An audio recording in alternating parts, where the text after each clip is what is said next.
今天天气真是不错。以后见过贤妃娘娘、淑妃娘娘。花县主还挺有意思的，这不知道的还以为你是后宫的人呢，打扮的花枝招展，来这后花园是想跟陛下偶遇吗？是啊，这等事情也不是没有其他人做过。我是在提醒花县主，你是在讽刺谁呀？二位娘娘真是多虑了，只是因为今天天气甚好，所以才……贤妃的意思是，花县主来到这里招惹陛下了。见过太后。花县主是我请来寿康宫中的客人，她想去哪里便去哪里。哀家还真不知道，这里还有她不能去的地方。臣妾知错。看来哀家有必要提醒皇上，不要整日忙于国事，疏了后宫的管理。下去吧。臣妾告退。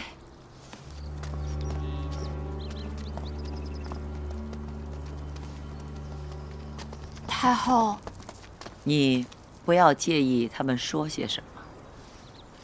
琉璃谢过太后。见过皇祖母。你来找哀家有事啊？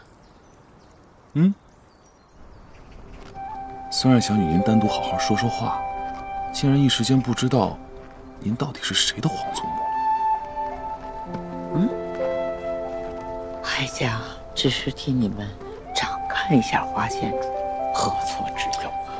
哎呀，孙儿不是瞧您似乎真心喜欢上他，略有些好奇。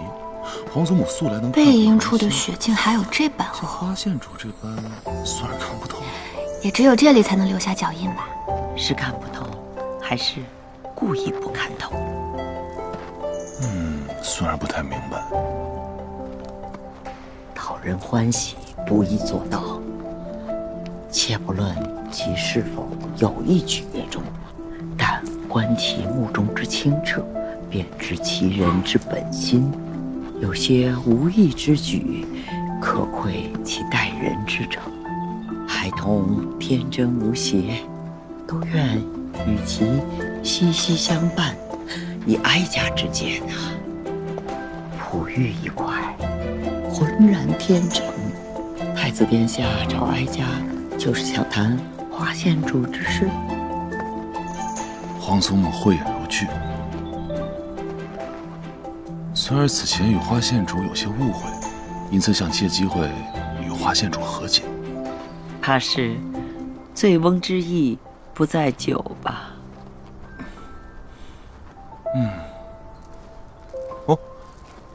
县主，故今日在东宫设宴，县主是否想前往？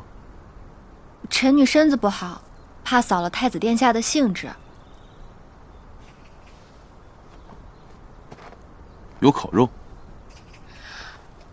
太后，太子殿下应是有案子上的事情，想要和臣女聊聊。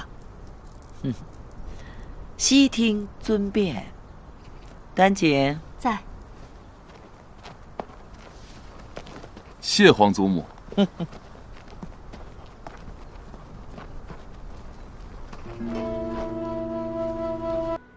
皇上为何犹豫不决，迟迟不肯落子啊？对臣，过几日便是祭天大典了吧？是，到时候还要劳烦母后一同前去。我看让花琉璃那小丫头一起去吧。花家世代忠良，她作为花家的独女，又是花家此时在玉京的唯一一人，有何去不得？都不是去得去不得，是前段时间母后一直教导朕，行事要稳重，不能贸然让花琉璃这样一个体弱的小姑娘去参加国家大事。皇上一定是记错了，哀家岂敢说这等话呢？母后，你昨日不是还国家大事，哀家不懂，只是希望花琉璃能够跟元昊多在一起，彼此发现对方的优秀，这样可以增进一下情感。啊，那倒是。华家与皇家结亲，朕也是乐见其成的。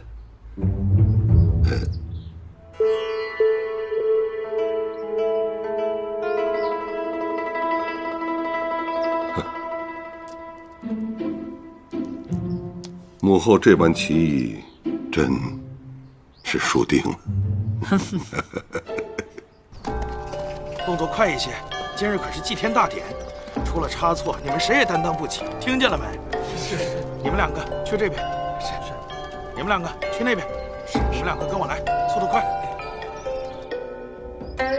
太后说，您是从我们寿康宫出去的，代表的是咱们寿康宫的颜面。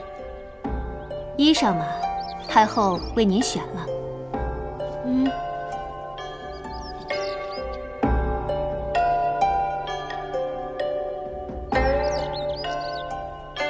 谢过太后。今天祭天大典开始以后，更衣会非常不方便，您啊一定要少饮水。琉璃记住了。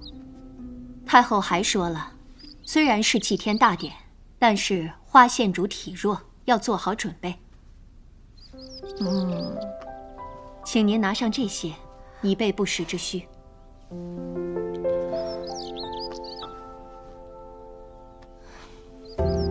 谢谢太后。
准备的怎么样？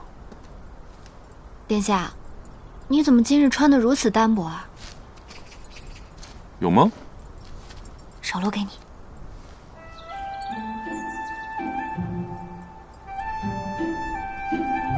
我要先去了。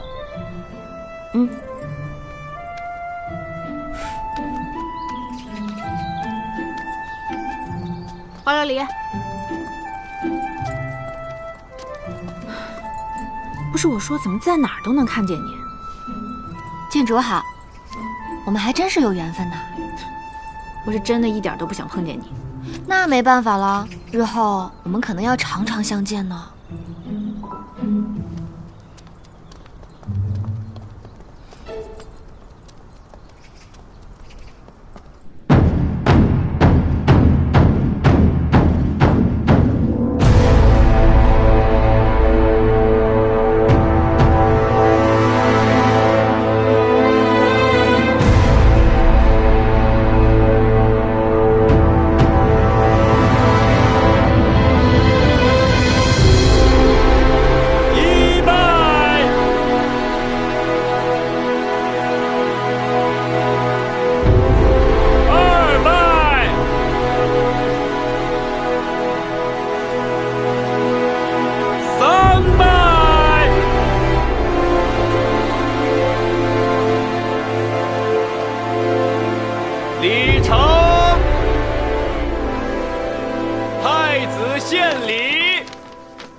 昌隆30年，但昭告于天，昭告于祖，绵绵我王，纲纪四方，发政施人，民为邦本，本固邦宁。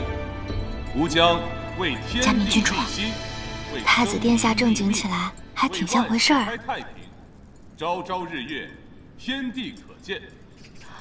难道郡主觉得这读祭文的应当是英王殿下？你能不能安静点？庶物群生，各得其所，弥金奢谷。唯与一人某敬拜皇天之护，勃勃之土，承天之神，心甘风雨，数会百物，莫不冒者。既安且宁，敬拜下土之灵，为帝祭天立旗，垂铜又怎么了？百王相承，吃不吃奶片？亲承祖训，四我不吃。邻邦，好吧。令西田，还京临夏，为万世开太平，公化之隆，为国为民，尽心尽责。陛下，哀家想与英王、花县主说上几句。宣英王、花县主上前。既然你都上前了，把奶片给我。不给。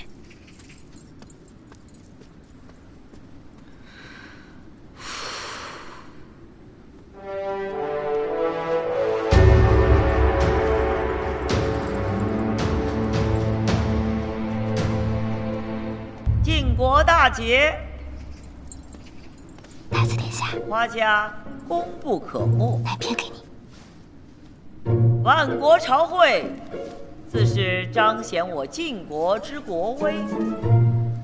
陛下让你二人竞争鸿胪四卿，旨意希望你们年轻人藉此为国扬名，贡献智慧。花县主，臣女在。陛下不拘一格，女子亦可大展才华。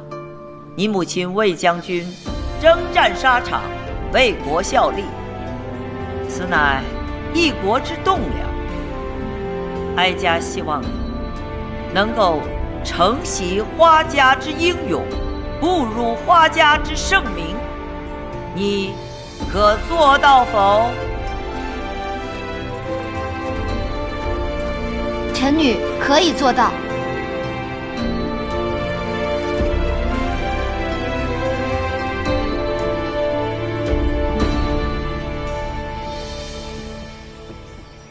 见过花县主。端景姑姑，太后说这些衣裳是您穿过的，留在这儿也没有什么用，请您都带回去。还有，太后为您准备了一些她年轻的时候就喜欢的小玩意儿，说现在也不合适了，也请您带回去。太后一大早让下官做了一些小零食、小点心。太后说，花县主好像喜欢吃这些零食跟点心，寿康宫也没有人爱吃，就让她带回去吧。所有的一切我都给您放在马车上了。多谢端景姑姑。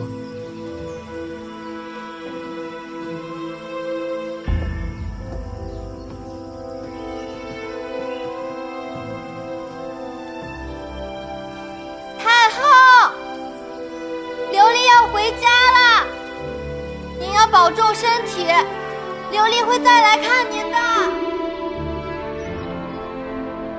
愿您今后一切安好。走了也好，吵死我了。哦，太后，我怕是感染了风寒。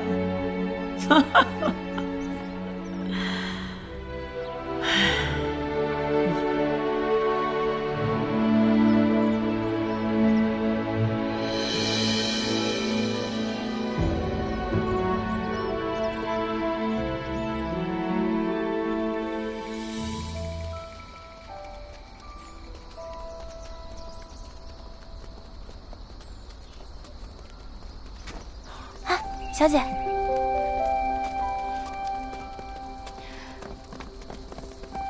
三皇子，您是在这里等？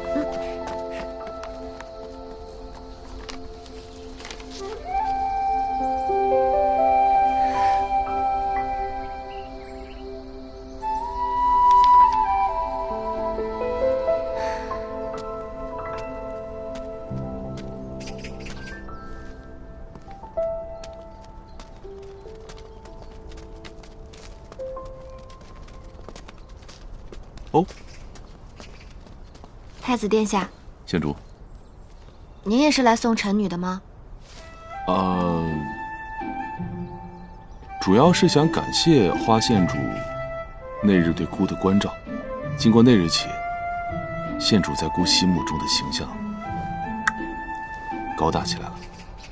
臣女本来就很高大呀。也是。哦，对了，如果你想回金阙大街的花宅，姑明日就和父皇说一声。不用了，臣女住在西郊老宅已经住习惯了，而且那都是我自己人，所以没有比那更安全的地方了。也是，你那如今防刺客倒是金城汤匙般的稳固。殿下，您若是没有其他事情，臣女就先走了。你脸上出汗了。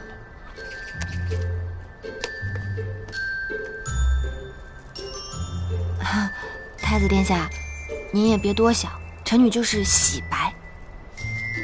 个人喜好，姑不干涉。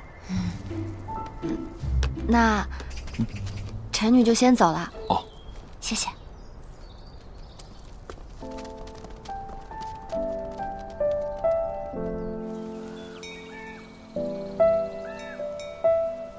丢掉。花琉璃那丫头走了几天了？回太后已有些时日了。不知道这丫头在外面有没有闯祸呢？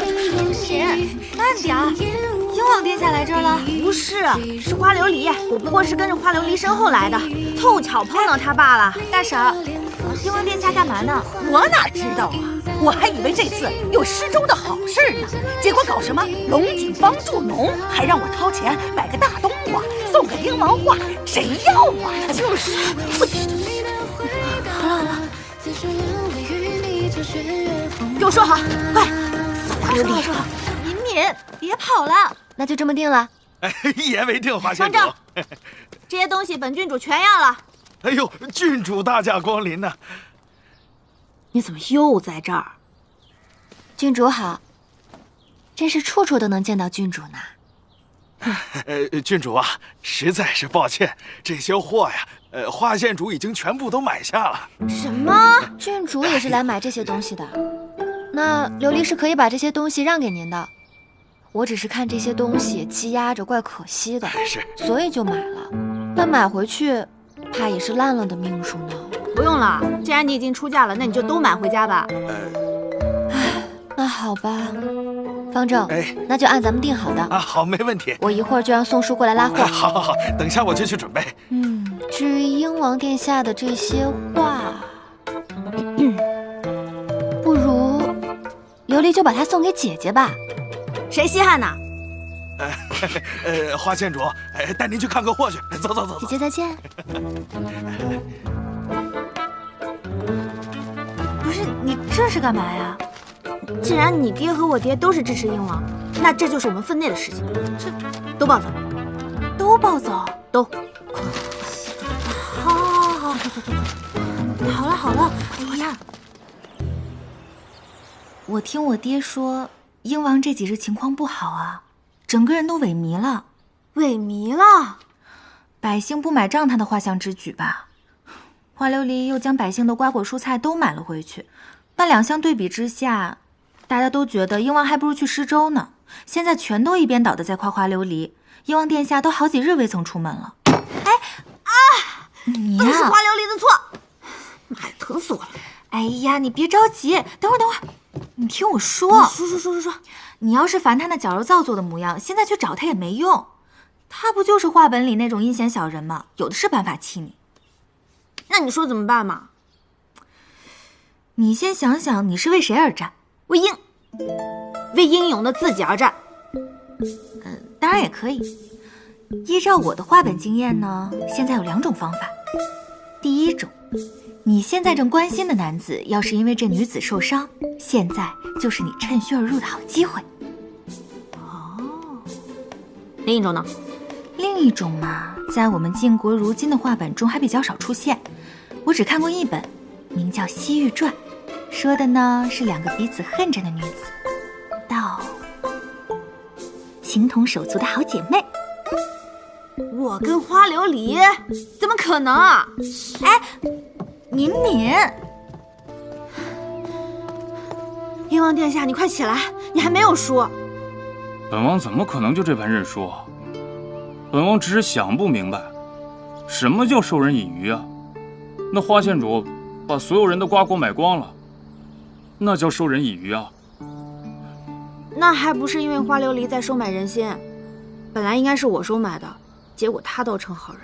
殿下，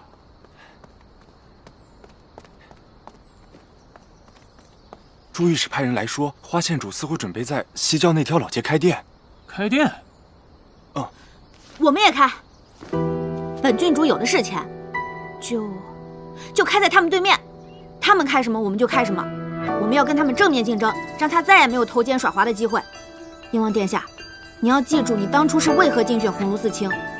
如果你现在就躺下了，不就等于什么都拱手让人了吗？燕王殿下，我们开店吧。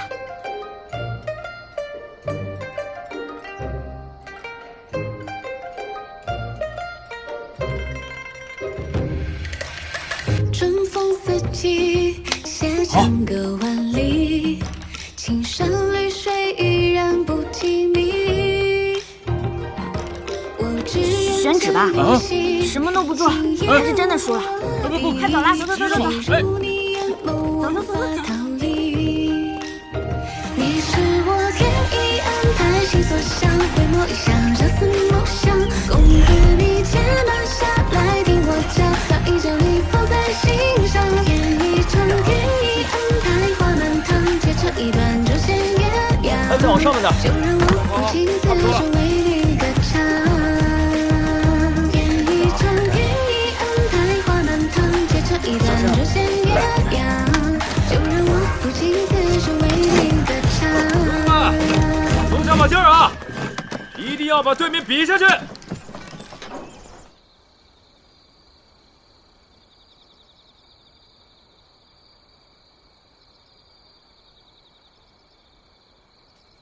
怎么样，花琉璃？这下傻眼了吧？本想是问嘉敏郡主借些钱开个铺子，没想到郡主竟然自己把铺子开到了西郊来，真没想到我们还能这么心有灵犀啊！本郡主是帮燕王殿下，你等着哭吧你！那还真是要请嘉敏郡主千万要手下留情啊！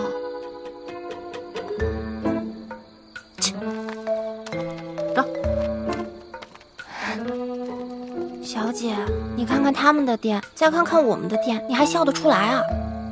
英王和嘉敏把铺子开到这儿是好事儿，我还正好犯愁呢。瞌睡还有人送枕头，真不错。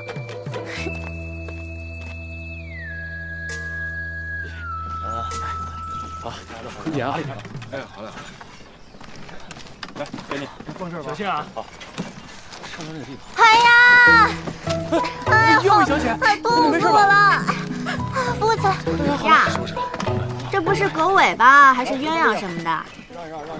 哎，你赶紧把这些拿去各地发了，得让他们知道咱们店铺开张的具体时间。西郊这么远，没人来可怎么办？不是还有嘉敏郡主他们的店吗？他们的店选在这个地方开，不也一样远？赶紧去，赶紧去，待会儿小姐又要骂我。好嘞，好嘞。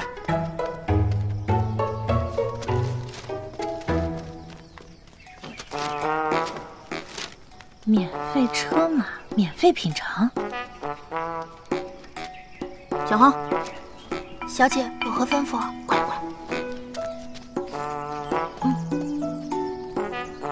去吧。是。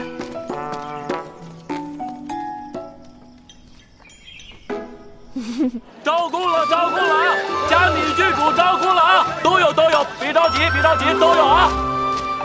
您只要把入伙钱交给我们，您就属于加入了花花餐饮铺。也就是说，我也算小掌柜了。是的，您如果同意的话，就在这里签字就行。同意。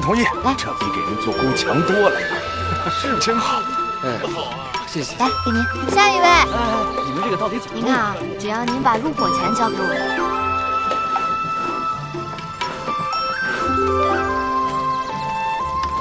我家闵郡主用的东西，大到桌椅板凳，小到茶杯，都必须是最上等的，听懂了吗？听懂了。还不快去！是。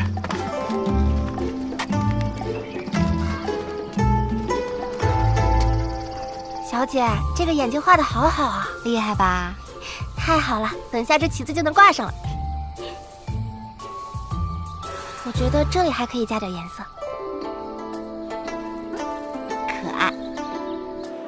来瞧一瞧，看一看啊！5日之后，免费乘坐马车前往西郊的群英14。对，免费品尝。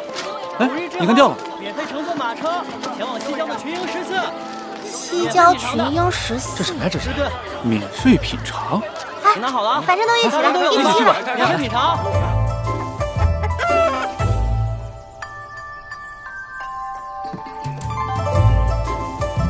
哎呦，谢谢诸位，谢谢诸位，谢谢诸位，恭喜恭喜！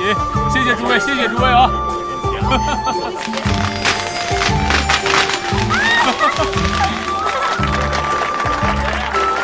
谢谢诸位！哎呀！本王这个名字起得怎么样？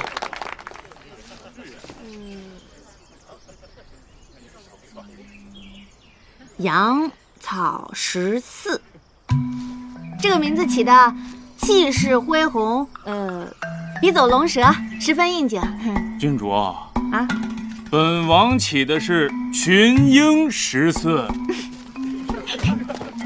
哎呀，这小时候不读书，长大真的吃亏啊！本王宣布啊，即日起，群英14正式开张。哎，今日呢，所有食物随意品尝。与此同时呢，本王还要宣布一个决定：凡是因为万国朝会搬迁而受到影响的龙井坊居民，终身免费。怎么没见着龙井坊的居民呢？我现在都想投胎到龙井坊去了。江敏郡主啊，这个人情呢，算本王欠你的，以后呢，双倍还给你。但凡铺子有损益呢，也都算在本王头上。我不过是借英王殿下的名头敲打花琉璃罢了，你别多想啊。本王多想什么了？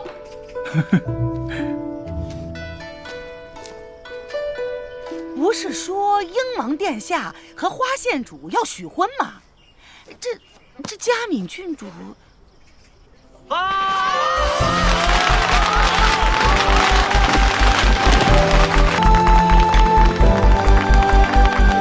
哎，送大哥，送大哥，快点，快点！来，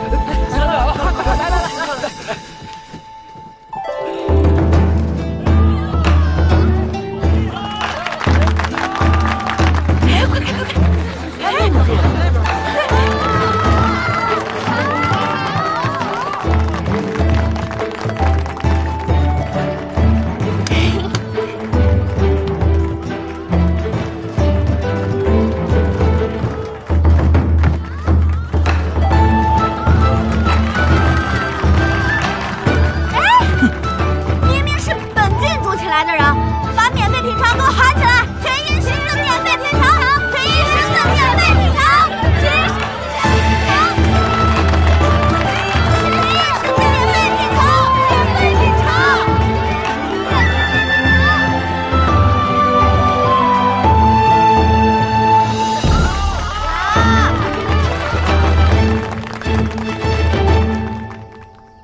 大家免费品尝后，就来花家的香饮铺子品尝香饮吧。是免费的吗？是免费的吗？不免费。啊，不是免费，不是免费。虽然不是免费，但是今日呢另有活动。是吗？这葫芦不但便于携带，而且内有乾坤。乾坤？大家请看这儿。怎么样？郡主，现在只有这些了。我知道了。有需要您再见吗？香饮不能带进来。这以前没说呀。想免费就别废话。好吧，那就寄存在你这儿。来，昌，花琉璃在葫芦上刻字干什么？有人葫芦上刻着昌吗？哎，有，昌在这儿。哎，快走！不是，花琉璃在搞什么？怎么样？他想的比那话本里说的还周全呢。他在每一个那个葫芦杯上都刻了字，而且还封了一层蜡在卖。那买下来的人呢，就可以组成不同的成语。就譬如说刚刚那个昌字吧，大概是能组成昌隆永盛。这样的话呢，就可以去兑换一个边关的陶瓷娃娃。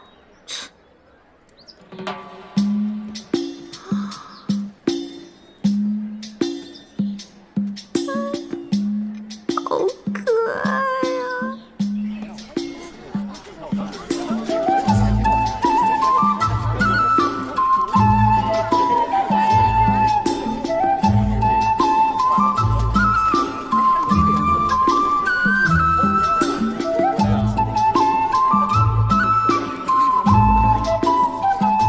我也要在这里。谢谢。真好看。哎，等等，我要兑现，事事如意。你看，我都凑齐了，可以给我挑一个娃娃吗？抱歉，您的葫芦无法兑换。凭什么我不行啊？你们是不是欺负人啊？你们花界太欺负人了吧？发生何事了？气死我！为什么不给我换呀？你们花家的铺子怎么第一天开业就欺负人啊？明明我都凑齐了，就是不给我换。不就是几个破娃娃吗？我们店里事事如意的事是柿子的事，并非是这个事，所以你的意思是我的葫芦是假的？怎么可能嘛！我们家郡主明明花了那么多钱，好像是佳敏郡主家的侍女。这是不是来捣乱的呀？别乱说，你忘了我怎么和大家说的了？要尊重我们的客人。好了，大家今日都辛苦了，把这些收拾一下就收摊吧。谢谢花县主。20加17，67。哎，不对呀，这账怎么都对不上呢？小姐，你都算了一天了，这什么时候才能算完啊？别催了，本来就算不明白，我真的要生气了。过来看看，是不会算还是不想算啊？太子殿下，虽然琉璃算不大明白，但琉璃认为这铺子也有殿下一份。为何殿下今天来的这么晚？姑要是早些时候来，恐怕你那一条街上的人都没了。为了你的客人着想，姑还是别乱出现比较好。今日开业礼物，送我的。哇，殿下，你今日该不会是去打劫了吧？你还是大胆的收下吧。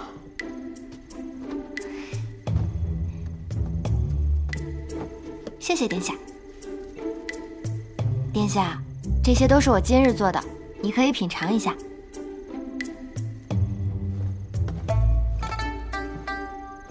这便是你今日的葫芦香饮。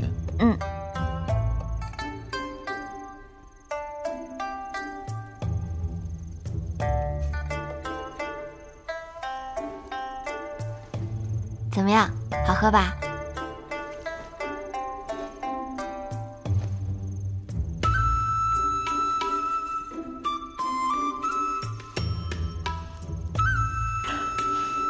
殿下，其实说实话，多亏了佳敏，她今天带了好多人，我从来都没有想过西郊会来那么多人。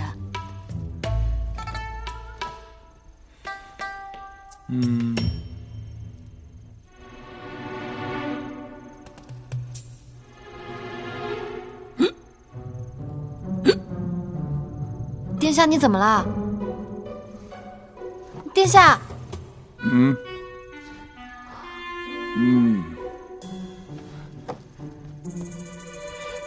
我就记得没放酒啊，怎么殿下看起来像喝醉了一样啊？该不会是醉奶了吧？姑没有喝醉啊，谁说姑喝醉了？好，不说了。袁伟，赶快去叫太子的随从过来，快把太子送回去吧。是。不要，姑不爱回家，姑就喜欢待在花县主这里。那可不行，上次就是多待了一会儿，就已经奏折满天飞了。还是让渊伟等会儿把你送回去吧。等等。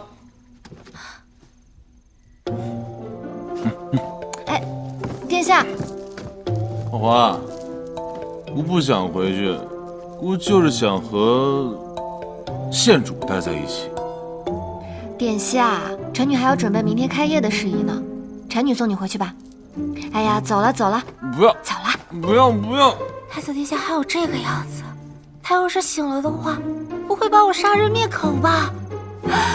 小姐，注意分寸啊！太子殿下。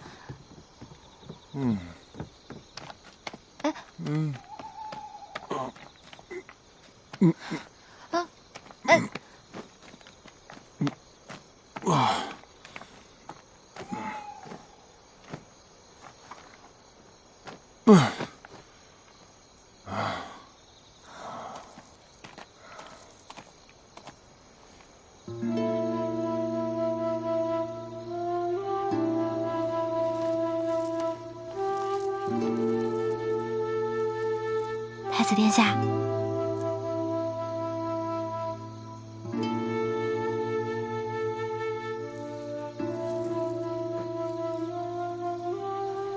殿下，你看今晚的月色多美啊！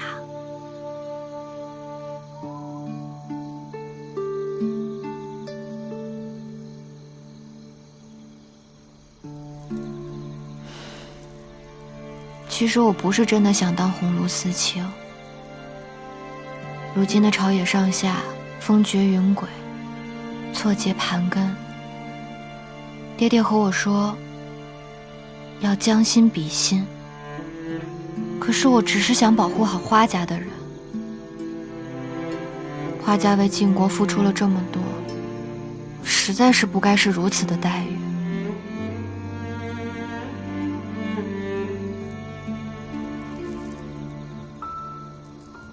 还没醒吗？太子殿下，太子殿下，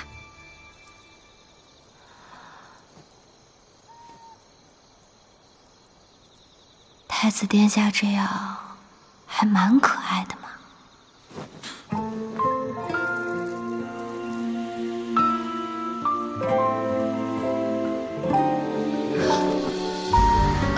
那个殿下醒了呀？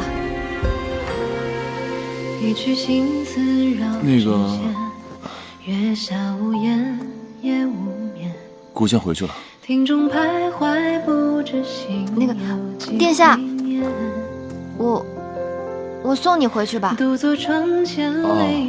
无需劳烦县主，姑自己回去。可这茫茫此心，残留却不变。这浮云有隐约含羞，蓦然回首，在等候。只叹旧时情谊，不照今时有。问世间何有千百愁，可问心事。姑还给花县主准备了一份礼物。县主在家，静候佳音便是。殿下，今日之事，我不会和任何人说的。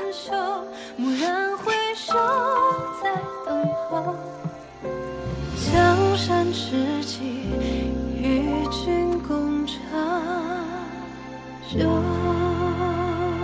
嘉敏郡主，你知道这一天赔了多少钱吗？132两4贯3文，还不算此前的成本。你怎么知道的呀？你之前算的时候我看了一眼。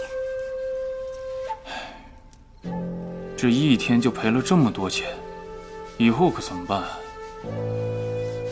本王会想办法把你的亏空补上的。没事儿，我家有的是钱。本王不想一直这么陪下去啊。哎，请问还能在这儿吃饭吗？可以可以，今日免费。若你们是龙井坊的居民，可以一直免费。我们都是龙井坊的居民。是啊，真的吗？真的。这还是本王今日第一次见到龙井坊的人啊！小红，快招呼客人。好的，小姐。你不是花家铺子的人？对啊。你是花家的人？不是，花琉璃居然让他们的人来我们这儿蹭吃蹭喝，他是不是太得寸进尺了？郡主，即便是花家的人，只要是龙井坊的，我们也应该说到做到啊。我们也没说要蹭吃蹭喝呀，这不是图个劲吗？你们竟然如此待客，这饭我们不吃了，我们走。哎，几位且慢，走，不吃了，走。在下鹰王，几位可不可以给我讲一讲龙井坊居民为何不来？这花县主啊，请我们过去之后，给我们分配了店铺，让我们单干，不仅给我们发工钱，还以店主名分相待，挣了钱还能分钱呢。哦，难怪今天我都没有怎么见到龙井坊的人，原来都在做工。之前我们也半信半疑，这不第一天吗？花县主的店铺就挣钱了。而且啊，他一点都没含糊，就把钱分给我们了。可你们竟然这样说他，我们走。走。本王终于明白了，是本王输了。花县主的确比我做得好多了。佳敏郡主，我是不是样样都不如别人？不如太子讨父皇的喜欢。想做点事情让父皇看见，又不如花县主做得漂亮。我果然是做什么都不行。殿下这是干什么呀？这就认输了吗？笑到最后才是赢家。明天我就去找我爹要更多的钱。郡主，你有没有看到刚刚他们脸上的笑容啊？花县主没有钱，都能帮他们做到安居乐业。是我失了民心。这次本王确实输了，输的是心服口服啊。就算本王没有什么能力，但认输的勇气还是有的。但我们这家店铺确实赢得不少名声啊，殿下真的不必如此沮丧的。那都是你帮的我呀，谁会说我好？谁说的？父皇太后、群臣百官、天下百姓，你说谁会觉得我好啊？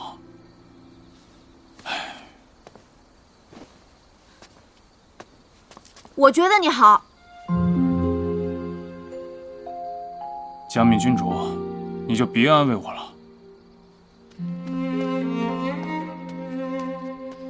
我没有安慰你。你从小就与众不同，特别自信。别人气馁的时候，你会拼命的鼓励别人，所以大家都很喜欢你。本王会想办法把你的亏空补上的。还有，总之你千万不要气馁，你真的很好。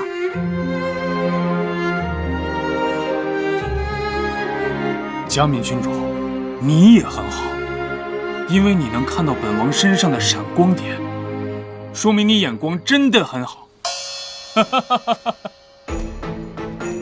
就没点别的了吗？本王如此优秀，的确不该如此忧愁，反倒是该想想，是不是因为本王过于优秀，让花县主觉着想匹配上本王，需要付出更多的努力，因此才想出如此这般方法。佳敏郡主，你觉得是不是我说的这样啊？我还忘了一个优点，请讲。想象力特别丰富。他怎么又生气了？难道是因为本王过于优秀，也有压力了？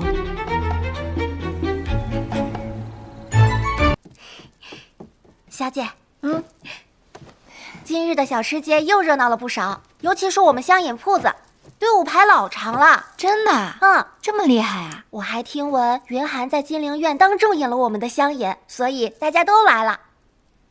原来这个就是太子殿下所说送我的礼物。小姐，这和太子殿下有什么关系啊？小姐，那我们这算是赢了吧？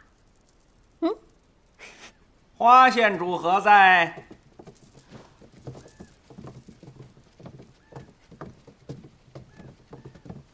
臣女在，请花县主接旨。宣圣人谕旨：护国将军长安侯之女花琉璃德才兼备，用人为贤，于鸿胪四卿考试中从容应对，避荒成商，志行有声，朕甚欣慰，特赐花县主鸿胪四卿一职，为迎万国朝会，主和谈一事，钦此。谢陛下隆恩。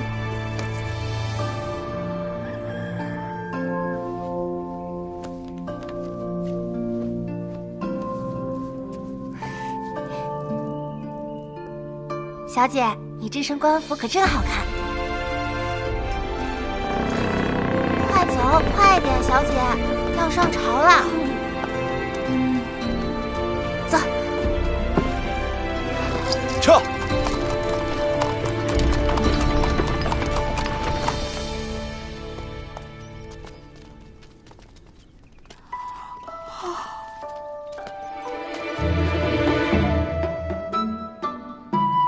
你们一定要多动动脑子，为我们的设计去费费心。上个朝为什么要起这么早？困死了！哎，这蚕食还真是可口啊！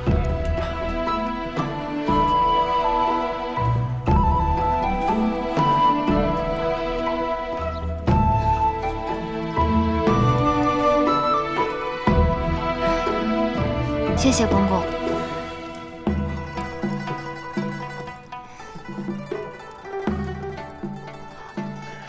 田伯伯，为何大家要在这里用餐啊？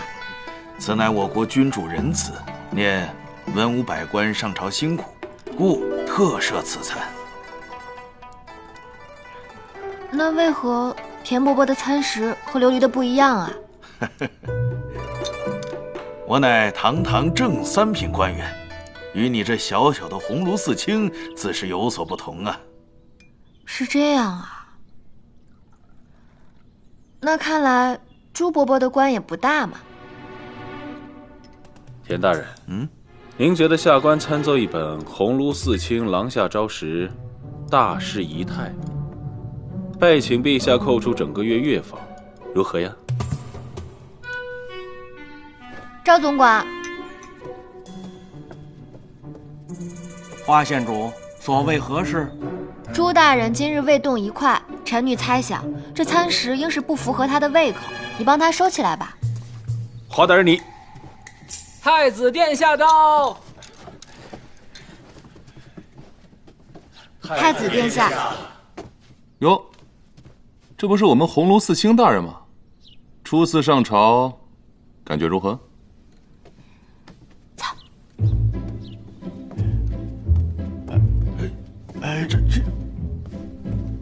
闲事勿扰，继续吃饭。哎，县主，你这般领着姑出来，不怕御史大人知道了又参你一本？他都已经扣了臣女1个月的俸禄了。每日早朝之后，都会为辛苦早起的官员们提供狼食，狼食之时，也要注意为官礼仪。这小官服穿的倒是可爱的很。太子殿下，当官真的好累啊。姑还想你与姑一起去看看龙井坊的建设。走吧，鸿胪四卿大人，既坐此位，当行此事。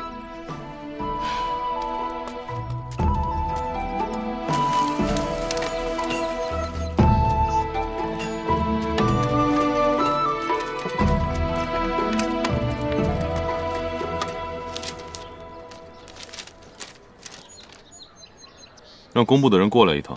臣在。太子殿下，臣正在监工，没在意您竟然来了。监工？这都多少日过去了，卿都为何如此之慢？回太子殿下的话，因为这块地方的主人家说，是您母族的表舅，他不让臣动，所以。此人在何处？就在附近。叫他过来。是。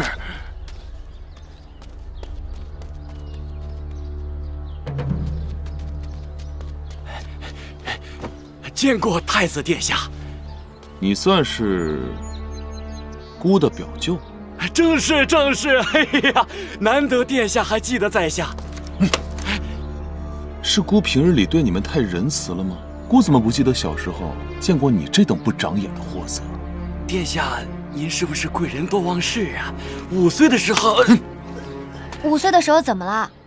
殿下5岁的时候陪恭惠皇后回家省亲，路遇花园，见一帮孩子正在爬树，殿下便也爬了上去，却没想到，殿下一上去他就，哎呀，你好大的胆子，竟拿姑母后的名声在此招摇撞骗！还有这万国朝会乃是举国盛事，你先前竟敢阻挠！小的不敢。拿下去，一律判处。是。殿下饶命啊！太子殿下饶命啊！任何人不得阻挠万国朝会之事，否则严惩不贷。是。赶紧看活，快！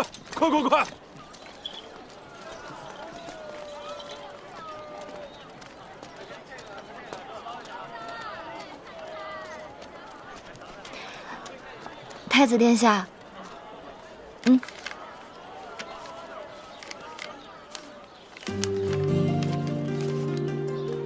你别生气了。你不觉得姑凶？是有一点点凶，但臣女认为，殿下所思所想都是为了百姓，并不是为了自己。而且那个人是您母后的亲人，您却并没有徇私枉法，您母后不会怪您，还会夸您呢。所以，后来到底发生什么了？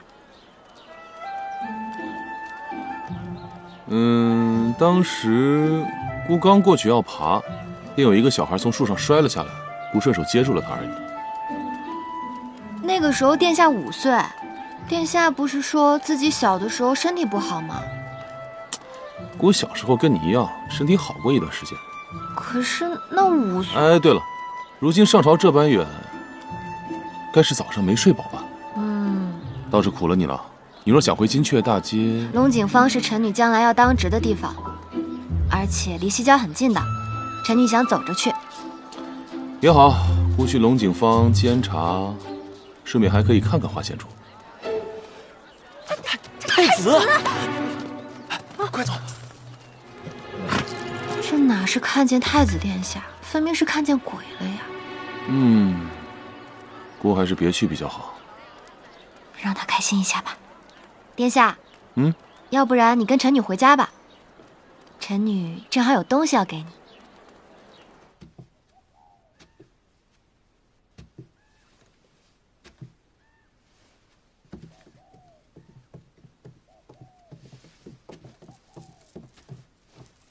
太子殿下，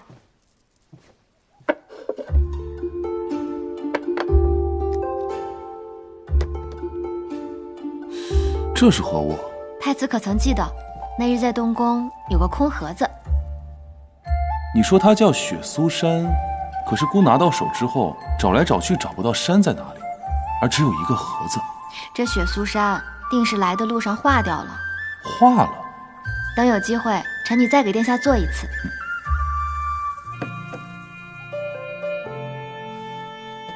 这就是雪苏山啊？对呀，臣女当时就答应过殿下会给你做雪苏山，所以等到天气一暖和起来，我就赶紧准备起来了。太子殿下，这是从边关送过来的。这盒子有点轻，莫非里面有虫？要不打开看看？嗯。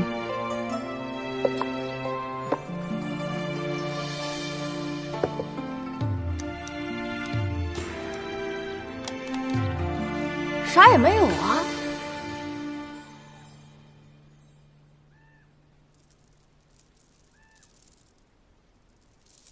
所以那时候给孤妓雪苏珊，不是为了下蛊。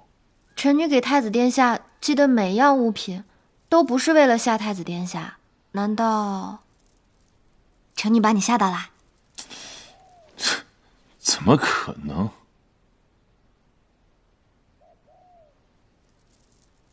哦，这雪苏珊是应季之物。人人都贪图新鲜，东西再好，若一成不变，也不会被喜欢的。所以臣女啊，就研究加入了不同的香料、果仁蘸酱、糕点蜜饯等许多种吃法呢。根据时令喜好，可以实时更新。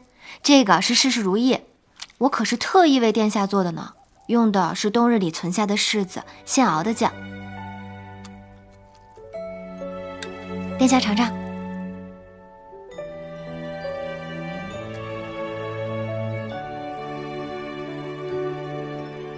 事事如意。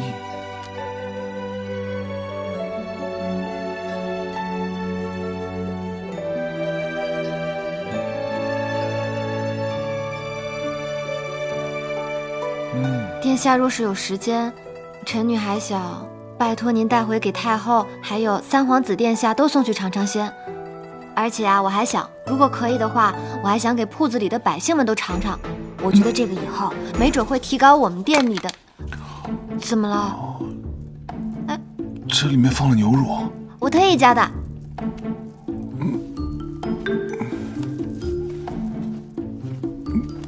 哎，殿下，殿下，这牛乳怎么了？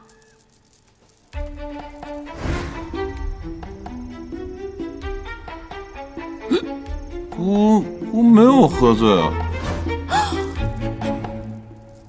哎呀，不要停，排好，排好了，排好了，一个一个来，来，别急，哎，下一个，下一个，下一个，来，哎，来，下一个，给我来一块。来，前面还有几个，马上就到了。终于排到我了。下一个，来。写成歌万里，青山绿水依然不提迷。来，下一个，下一个，下一个，下一个，来，给他吧。哎，绵绵，我一会儿想去买个雪苏珊。你要是去了，你就是我不共戴天的仇人。不是，你跟花琉璃多大的仇啊？买份雪苏珊都不行。雪苏珊那么好吗？我们家酥酪不好吃吗？不是，我这就回去吃10份酥酪。好吃。哎，绵绵，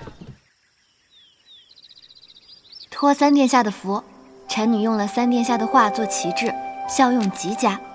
百姓口口相传，据说那旗帜之画生动可爱，却又不失神韵。这雪苏珊是花县主用特制的食盒派人快马送来的，趁没化，您快些吃了吧。但臣女善用，仍有担忧。三殿下若不喜欢，可劳烦太子殿下转达臣女，臣女自会撤去。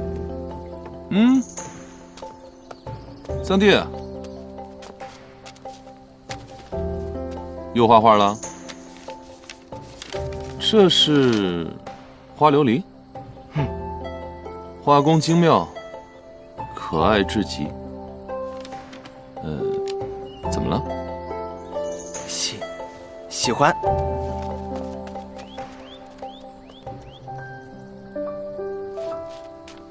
唉，真不愧是你啊，花琉璃。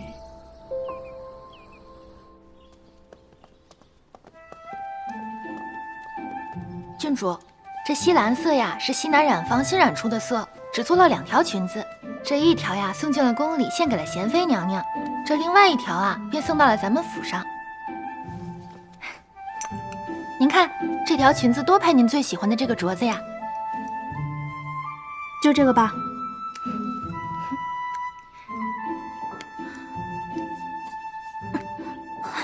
怎么回事啊？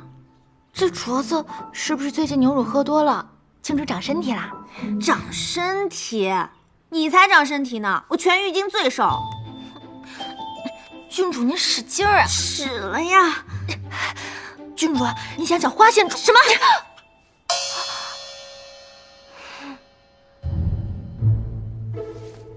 哪想的招数？疼死我！该死的花琉璃！哎，对对对，花县主，敏敏啊，你去趟西郊，给娘买一点雪素山回来，娘想吃了。我不去啊。我让你爹去，他就不去。你跟他学，打肥了。我不想去。你这个月月钱可还没发呢，你想好了？